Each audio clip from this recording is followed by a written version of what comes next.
নামটা কেমন লাগে? নতুন ছেলে সন্তান হবে এরকম কেউ জানেন নাকি? যদি জানেন মাদারীপুর একটা নাম দিয়ে গেলাম, ছেলের নাম রাখবেন ইব্রাহিমপুরের ভাইয়েরা। অনেকে আমার জিজ্ঞেস করে, হুজুর ছেলে হবে নাম দেন, মেয়ে হবে নাম দেন, দিয়ে উত্তর দিয়েন। আল্লাহ কি বলছে? নবী আপনি রাহমাতাল লিল মুসলিমিন, আপনি মুসলমানদের জন্য রহমত বলছে? আওয়াজ করে বলেন, বলছে? আল্লাহ কি বলেছেন? রাহমাতাল লিল মুমিনিন, নবী আপনি শুধু মুমিনদের জন্য রহমত বলেছে? আল্লাহ কি বলেছে? নবী হে আপনি রাহমাতাল লিল মুসাল্লিন, আপনি মুসল্লিদের জন্য রহমত বলছে? কি বলছে? রাহমাতাল লিল, সবার জন্য রহমত, কাফেরদের জন্য রহমত। ইহুদির লাশ দেখে দাঁড়ায় গেছে আল্লাহর নবী, সুবহানাল্লাহ করতে পারলেন না? আর আমরা মুসলমান ভাই ভাই কিলাকিলি করি, আছে না নাই? একজন আরেকজনের কাফের ফতোয়া দেয়, আছে না নাই? তুই কাফের, তুই কোন পীরের মুরিদ? ওই পীরের মুরিদ। ও আমার পীরের কাছে মুরিদ হস না, তুই কাফের। তুই কোন দল? তাবলীগ, তাহলে তুই কাফের। তুই কোন দল? আহলে হাদিস, তুই কাফের। তুই কোন দল? আমি জামাত ইসলাম, তুই কাফের। সবারে কাফের বানাইয়া উনি একা মুসলমান হয়ে জান্নাতে ঢুকবে। কত বড় পোড়া কপাল! জান্নাতে কি ধাক্কা ধাক্কি আছে? এই ফতুয়াবাজি যেন আমরা বন্ধ করি। তুই 10 কারণে কাফের, তুই 20 কারণে কাফের। তুই যেহেতু কাফের, তুই মারা গেলে যেখানে কবর দেয়া হবে, এই কবরের উপরে যে ঘাস উঠবে, এই ঘাস যে গরু খাবে, ওই গরুর যে দুধ খাবে, ওইটাও কাফের। এরকম আছে না নাই? না, ইসলামের দুয়ারকে সংকুচিত করবেন না। আল্লাহর হাবিব হচ্ছে রাহমাতাল লিল আলামিন, সুবহানাল্লাহ পড়েন। আমরা আমার মুসলিম ভাইরে মসজিদে ঢুকতে দেই না, আমার মতের সাথে না মিললে। বিশ্বনবী খ্রিস্টানদেরকে মসজিদে নববীতে ঢুকতে দিয়েছেন, সুবহানাল্লাহ পড়বেন না? ইহুদির লাশ দেখে দাঁড়িয়েছেন, সাহাবারা বললেন ইয়া রাসূলুল্লাহ, দাঁড়ালেন যে, এটা তো ইহুদির লাশ। আল্লাহর হাবিব বললেন আওয়ালাইসাত নাফসান, এটা কি মানুষ না? এটা কি মানুষ না? আমি তো ইহুদি, আস্তিক, নাস্তিক, খ্রিস্টান এটা বাজ বিচার করি নাই, আমি মানুষ এটা মনে করে দাঁড়িয়েছি। চিল্লায় পড়তে হবে আল্লাহু আকবার। এজন্য আল্লাহর হাবিব বলতেন লিকুল্লি নাবিয়িন দাওয়া মুস্তাজাবা। এ দুনিয়ার সব নবীদেরকে রব্বুল আলামিন একটা করে দোয়া করার সুযোগ দিয়েছেন। ওই দোয়াটা দাওয়া মুস্তাজাবা, ওই দোয়াটা করতে দেরি, কবুল হতে দেরি নাই। সব নবীরা এরকম দোয়া করার সুযোগ পেয়েছিল জীবনে। কয়টা?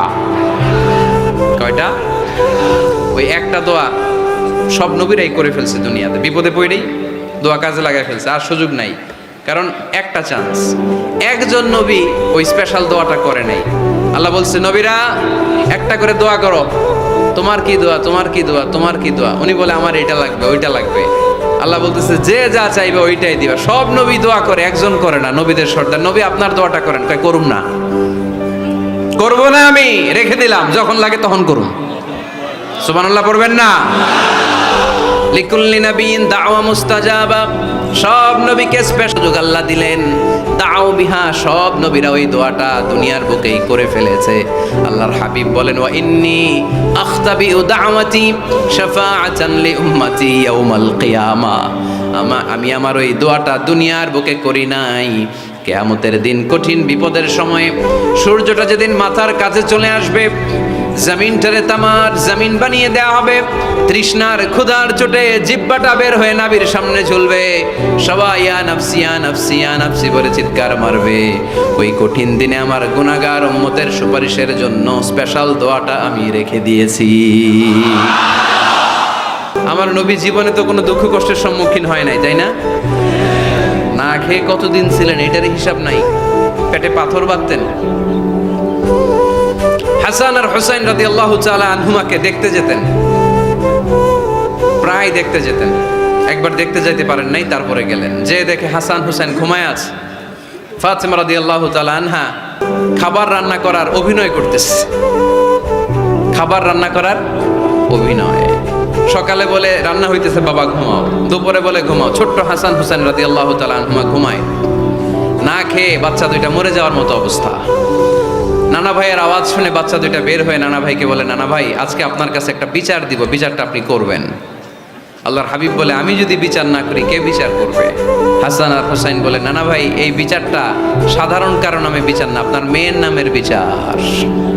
বিচার করেন, আপনার মেয়ে ফাতেমা আমাদেরকে খাবার দেয় না কেন? খাবার দেয় না কেন? 2 দিন ধরে তো আমরা 2 ভাই কিচ্ছু খাই নাই, এত ক্ষুধা, আমরা তো ছোট মানুষ না, আমরা সহ্য করতে পারি না।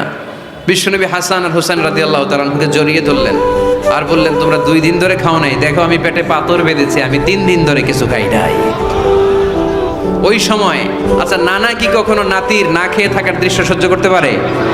ওই সময় যদি নবী ওই দোয়াটা করতেন, আল্লাহ আপনি জান্নাত থেকে খাবার পাঠান, জান্নাতি খাবারের বস্তা পাঠাইতো কে?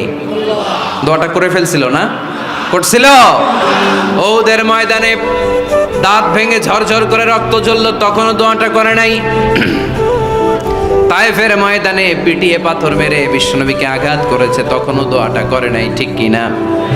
খেয়ে না খেয়ে দিন প্রচারের কাজে নিজেকে দিয়েছ বিলিয়ে, তায়েফের কাফিরেরা চিনল না সে আলো, দুষ্ট ছেলেদের পিছু দিল লেলিয়ে, পাথরের আঘাতে ক্ষত বিক্ষত হয়ে সারা শরীর থেকে রক্ত ঝরে।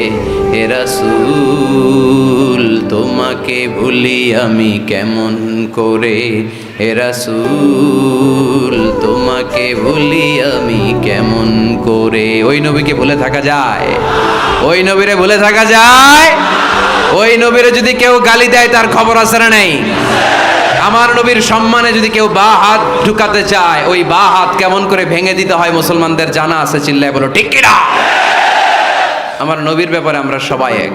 আমার নবীর ভালোবাসা আমাদের অন্তরে আছে না নাই? এই ভালোবাসাই আমাদের সম্বল, ঠিক কিনা?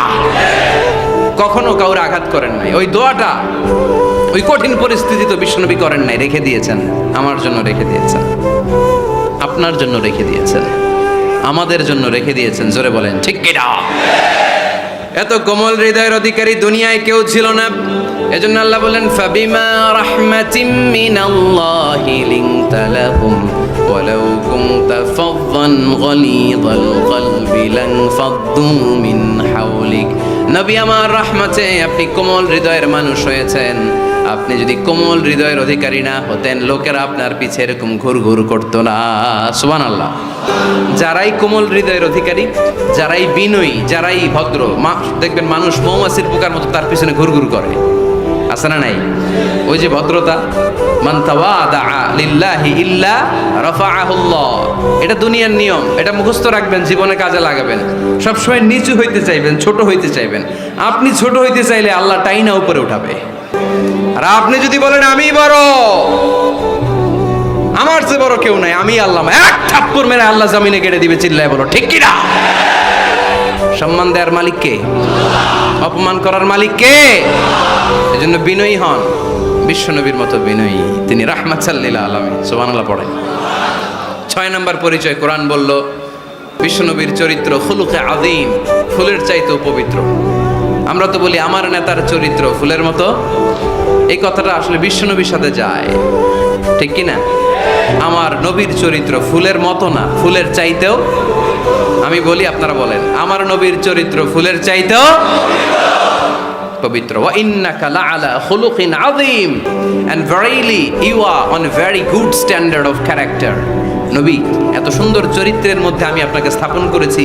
আপনার চরিত্র এত অনুপম, এত সুন্দর, এত মার্জিত, এত ভদ্র, আপনার পা থেকে মাথা পর্যন্ত একটা কালো দাগ ফেলানোর মতো কোনো সুযোগ আপনার চরিত্রে নাই, চিল্লায় বলো ঠিক কিনা? খুলুকে আযীম। খুলুক 3 ধরনের, খুলুকে হাসান, খুলুকে কারীম, খুলুকে আযীম। আমার নবীরটা কি খুলুকে হাসান? আমার নবীরটা কি খুলুকে কারীম? আমার নবীরটা হচ্ছে খুলুকে আযীম, ঠিক কি না? খুলুকে হাসান মানে সমান সমান। আমারে ধমক দিছে, আমিও ধমকি দিচ্ছি, হাসান। আমি খারাপ কিছু করিনি, আপনি দিয়েছেন আমিও দিলাম। আমার নবীরটা কি এটা? আরেকটা খুলুকে কারীম, আপনি ধমক দিছেন, আমি আর ধমক দিলাম না, সহ্য করলাম। আমার নবীরটা কি এটা? না, এইটাও না। আমার নবীরটা খুলুকে আযীম, ধমক দিছে, ধমক দিলাম না, ধমক দিছে সহ্য করলাম, তাও না, ধমক দিছে সহ্য তো করলাম, তার জন্য দোয়া করে তারে বুকে টেনে নিলাম। ওয়া ইন্নাকা লাআলা খুলুকিন আযীম। যে কোনো জায়গায় আল্লাহ আযীম বলে না। আযীম শব্দটা মাদারীপুরের ভাইরা যেন মুখস্থ থাকে। আযীম এটা সাধারণ শব্দ না, এটা কোরআনের একটা অসাধারণ শব্দ। সুবহানাল্লাহ পড়েন। সব জায়গায় আল্লাহ এটা ব্যবহার করে না। কিয়ামতের দিন যে একটা ঝাঁকুনি দিবে আল্লাহ পৃথিবীকে, এই ঝাঁকুনিটার নাম দিয়েছে আল্লাহ আযীম। ইন্না জালজালাতাস সাআতি শাইউন আযীম, কিয়ামতের দিনের ঝাঁকুনি ভূমিকম্প সাধারণ ঝাঁকুনি না, এটা ঝাঁকুনি আযীম, ঠিক কি না? আবার কোরআনের ব্যাপারে আল্লাহ বলেছেন ওয়াল কুরআনাল আযীম ওয়ালাকাদ আতাইনাকা সাবআম মিনাল মাসানি ওয়াল কুরআনাল আযীম। সুবহানাল্লাহ পড়েন। তাহলে কোরআনও আজিম, কিয়ামতের ঝাঁকুনিও আজিম। আবার আল্লাহ তাআলা নিজের সত্তার পরিচয় দিতে যেও তিনি বলেছেন আজিম। আয়াতুল কুরসির শেষে আল্লাহর পরিচয় দিয়েছেন ওয়ালা ইয়াউদুহু হিফযুহুমা ওয়া হুয়াল আলিয়ুল, সবাই বলেন ওহুয়াল আলিয়ুল। আল্লাহ নিজের পরিচয় দিতে যেও আযীম, তার মানে আযীম শব্দ আল্লাহ যেন তেন জায়গায় যে কারোর জন্য ব্যবহার করেন না। সুমহান সিগনিফিক্যান্ট হলে তিনি কিয়ামতের জন্য ব্যবহার করেছেন, কোরআনের জন্য করেছেন, নিজের জন্য করেছেন। আবার আল্লাহর হাবিবের চরিত্রের বর্ণনা দিতেও যে আল্লাহ বলেছেন আপনার চরিত্র সাধারণ চরিত্র নয়, এটা খুলুকে আযীম। চিল্লায় পড়েন আল্লাহু আকবার। এরপরে 7 নম্বরে আল্লাহ বলল আমার নবী হলো আলোকবর্তিকা, আলোর মশাল। গোটা বিশ্বকে তিনি আলোকিত করেন, কিন্তু তার আলোর কোনো ঘাটতি হয় না। গোটা বিশ্বকে তিনি আলো দিয়ে নূর দিয়ে মোনাওয়ার করে দেন, তার নূরের কোনো কমতি হয় না। সুবহানাল্লাহ। আলোকবর্তিকা আমার নবীর উপমা কি? আলোকবর্তিকা চিনেন? চিনেন না? না শুধু আপনি চিনেন। আলোর মশাল চিনেন? এটাও চিনেন না? আচ্ছা, আরো নিচে নামি। মোমবাতি চিনেন? ক্যান্ডেল, প্রদীপ। আমার নবীকে তুলনা দেওয়া হয়েছে প্রদীপ। কেন মোমবাতির সাথে বা প্রদীপের সাথে তুলনা কেন? কারণ এই প্রদীপ থেকে অন্যরা আলো নিলে এই প্রদীপের আলো কমে না। ধরেন আপনারা এখানে 500 মানুষ, আপনাদের কাছে 500 মোমবাতি, আগুন ধরানো নাই। আমার কাছে একটা মাত্র দিয়াশলাই আছে, পুরো মাদারীপুরের একটা দিয়াশলাই আমার হাতে, একটা কাঠি। শর্ট করে আমি জ্বালিয়ে আমার মোমবাতিটা জ্বালায় ফেললাম। এখন আপনাদের কাছেও মোমবাতি আছে, আমার কাছে আছে, আমারটা জ্বালানো, আপনাদেরটা নিবানো। এখন আপনারা 500 জন যদি চান 500টা মোমবাতি নিয়ে এসে আমার ধারণা মোমবাতি থেকে আপনারা আলো নিয়ে যাবেন, আমার মোমবাতির আলোর কমতি হবে? 500 জন যদি বলে হুজুর একটু ধরায় নিয়ে যায়, একটু ধরায় 500 জন ধরায় নিলেন, আমার মোমবাতির আলোর একটু কমতি হবে? আমার নবী এমন আলো যে আলো দিয়ে তিনি গোটা বিশ্বকে আলোকিত করেছেন, কিন্তু ওনার আলোর কোনো কমতি ঘটে নাই। চিল্লায় বলো সুবহানাল্লাহ। এজন্য আল্লাহ বললেন ইয়া আইয়ুহান নাবিয়্যু ইন্না আরসালনাকা শাহিদান ওয়া মুবাশশিরান ওয়া নাযীরা ওয়া দাঈয়ান ইলাল্লাহি বিইذনিহি ওয়া সিরাজাম মুনীরা। সুবহানাল্লাহ পড়েন। আলোকবর্তিকা, আলোর মশাল। এ আয়াতে 5টা গুণের কথা বললেন, সর্বশেষ বললেন তিনি হচ্ছেন সিরাজাম মুনীরা। কি নাম? নামটা কেমন লাগে? নতুন ছেলে সন্তান হবে এরকম কেউ জানেন নাকি? যদি জানেন মাদারীপুর একটা নাম দিয়ে গেলাম, ছেলের নাম রাখবেন সিরাজাম মুনীরা। সিরাজুম মুনীর সাহেব রামপুর এলাকার নাম। সাহেব রামপুরের ভাইয়েরা অনেকে আমার জিজ্ঞেস করে হুজুর ছেলে হবে নাম দেন, মেয়ে হবে নাম দেন। দিয়ে গেলাম আজকে নাম সিরাজুম মুনীর, আপনার ছেলের নাম রেখে দেন। রাখবেন? রাখবেন না? না। 8 নাম্বার বিশ্বনবীর বৈশিষ্ট্য কোরআন দিল, আল্লাহর হাবিব নিষ্কলুষ, নিষ্পাপ, কোনো পাপ নাই। পাপ আছে? আমাদের তো কোনো পাপ নাই না? পাপ আছে আপনাদের? বলতে খুব লজ্জা লাগতেছে। আমরা সবাই পাপী, পাপীর ঘরের পাপী, ঠিক কি না? পৃথিবী না জানো আমি তো জানি, আমি কি পাপ করেছি হায়, ঠিক কি না? কেউ জানে না, আমি জানি না। পৃথিবী না জানুক আমি তো জানি, আমি কি পাপ করেছি হায়। আমার পাপের করলে বিচার, বাঁচার আমার নাই উপায়। দয়াময় প্রভু মাফ করো আমায়, মাফ করো আমায়। পড়েন আমিন। আমরা পাপী, কিন্তু বিশ্বনবীর কোনো পাপ নাই। লিয়াগফির লাকাল্লাহু মা তাকাদ্দামা মিন যামবিকা ওয়া মা তাআখার। সব মাফ, আগেরও সব মাফ, পরেরও সব মাফ। তিনি নিষ্পাপ, তিনি নিষ্কলুষ। আমার নবীর জীবনে কোনো পাপ নাই, তিনি মাসুম। চিল্লায় বলেন ঠিক কি না? 9 নম্বরে কোরআন বলল আমার নবীকে এই দুনিয়ার বুকে যারা গালি দিয়েছে, এই গালির জবাব আরশের উপর থেকে দিয়েছে কে? আমার নবী যখন কোরআনের দাওয়াত দিতে লাগলো, কোরআনের বাণী শুনে কাফেররা বলতে আরম্ভ করলো, মুহাম্মদ জীবনে তুমি কারো কাছে পড়ো নাই, জীবনে কিছু লিখো নাই, জীবনে কোনো বই হাতে নেও নাই, এত সুন্দর সুন্দর বাণী কোত্থেকে পাও? মনে হয় এগুলো কবিতা, তুমি মুহাম্মদ কবি হয়ে গিয়েছো, তোমার কবিত্ব প্রতিভা দিয়ে তুমি কোরআন বাণী আমাদের কাছে রচনা করেছো, এগুলো আল্লাহর বাণী নয়, এগুলো হলো কবিতা। কোরআনকে তারা কবিতা বলে গালি দিয়েছে। সাথে সাথে আল্লাহ জবাব, যত জায়গায় নবীকে গালি দেওয়া হয়েছে জবাব দিয়েছে কে? আল্লাহ বললেন, ওমা আল্লামনাহু আশ-শি'রা ওয়া মা ইয়ানবাগী লাহু ইন হুয়া ইল্লা যিকরুন ওয়া কুরআনুম মুবিন। এগুলা কবিতা নয়, মুহাম্মদ কখনো কবিতা শিখে না, কবিতা শেখানো তার পক্ষে সম্ভব না, তার জন্য এটা শোভনীয় নয়। মুহাম্মদের কাছে যা নাজিল হয় এটা হলো সুস্পষ্ট কোরআন, এটা হলো হেদায়েতের বাণী, ঠিক কি না? তারা আবার গালি দিল, তাহলে তুমি গণক। আল্লাহ বললেন, ওয়ালা বিকাউলি কাহিন কালিলাম মা তাযাক্কারুন, এটা গণনা নয়। তারা গালি দিল পাগল। আল্লাহ বললেন, ওমা সাহিবুকুম বিমাজনুন, উনি পাগল নন। সবাই বলল, তাহলে তোমার একটা ছেলেও বাইচে থাকে না কেন? 4 মেয়ে বাইচে আছে, ছেলেগুলো মরে কেন? ছেলে মরে গেলে তুমি নির্বংশ, লেস কাটা। মুহাম্মদ তোমার দিন শেষ। নাউজুবিল্লাহ পড়বেন না? তোমার মৃত্যুর পরই কেউ আর তোমার নাম নেয়ার মতো থাকবে না, তুমি আবতার। তুমি কি? আরো জোরে, তুমি কি? আরো জোরে বলতে হবে, তুমি কি? আবতার মানে লেস কাটা, নির্বংশ। আল্লাহ আয়াত নাজিল করলেন, ইন্না শানিআকা হুয়াল আবতার। নবী হে, আপনি লেস কাটা, নির্বংশ নন। আপনারা যে গালি দেয় ওদেরকে আমি করে দেব নির্বংশ। চিল্লায় বলেন ঠিক কি না? যতদিন পৃথিবীতে সূর্য উঠবে, এই পৃথিবীতে যতদিন সূর্য ডুববে ততদিন আপনার নাম থাকবে। হাইসুমা যুকিরতু যুকিরতা মাই, যেখানেই আমার নাম সেখানেই নবীর নাম আছে না নাই? আজানের মধ্যে আল্লাহর নামের পরে নবীর নাম আছে না নাই? কালেমার মধ্যে আমার রবের নামের পরে নবীর নাম আছে না নাই? যখন দুরূদ পড়ি আল্লাহর নামের পরে নবীর নাম আছে না নাই? এজন্য আমার নবীর নাম আমার মন থেকে, হৃদয় থেকে কেউ মুছে দিতে পারবে না। চিল্লায় বলো ঠিক কি না? রাফা'না লাকা যিকরাক, নবী হে, I have dignified the status of you, আমি আপনার মর্যাদাকে অনেক উপরে তুলেছি। দুলোক ভুলোক ছাপিয়ে, সাত আকাশ কাঁপিয়ে আমার আরশের উপরে আপনার মর্যাদাকে আমি তুলেছি। এজন্য বিশ্বনবীর ভালোবাসা অন্তরে রাখার দরকার আছে না নাই? বিশ্বনবীর পরিচয় কোরআনের আলোকে আপনারা পেয়েছেন। আজকে কর্মসূচি নিয়ে যান। কর্মসূচি নাম্বার 1, যেহেতু তিনি আমাদের মডেল, তিনি আমাদের সেলিব্রিটি, আমরা আমাদের বিশ্বনবীকে প্রমোট করব। ফেসবুকে, অনলাইনে, লেখার মাধ্যমে, বইয়ের মাধ্যমে, বিবৃতি দেওয়ার মাধ্যমে আমার নবীর সব পজিটিভ কথাগুলো আমরা গোটা বিশ্বকে জানিয়ে দিব, ঠিক কি না? কর্মসূচি নাম্বার 2, আমরা বিশ্বনবীর জীবনী পড়ব।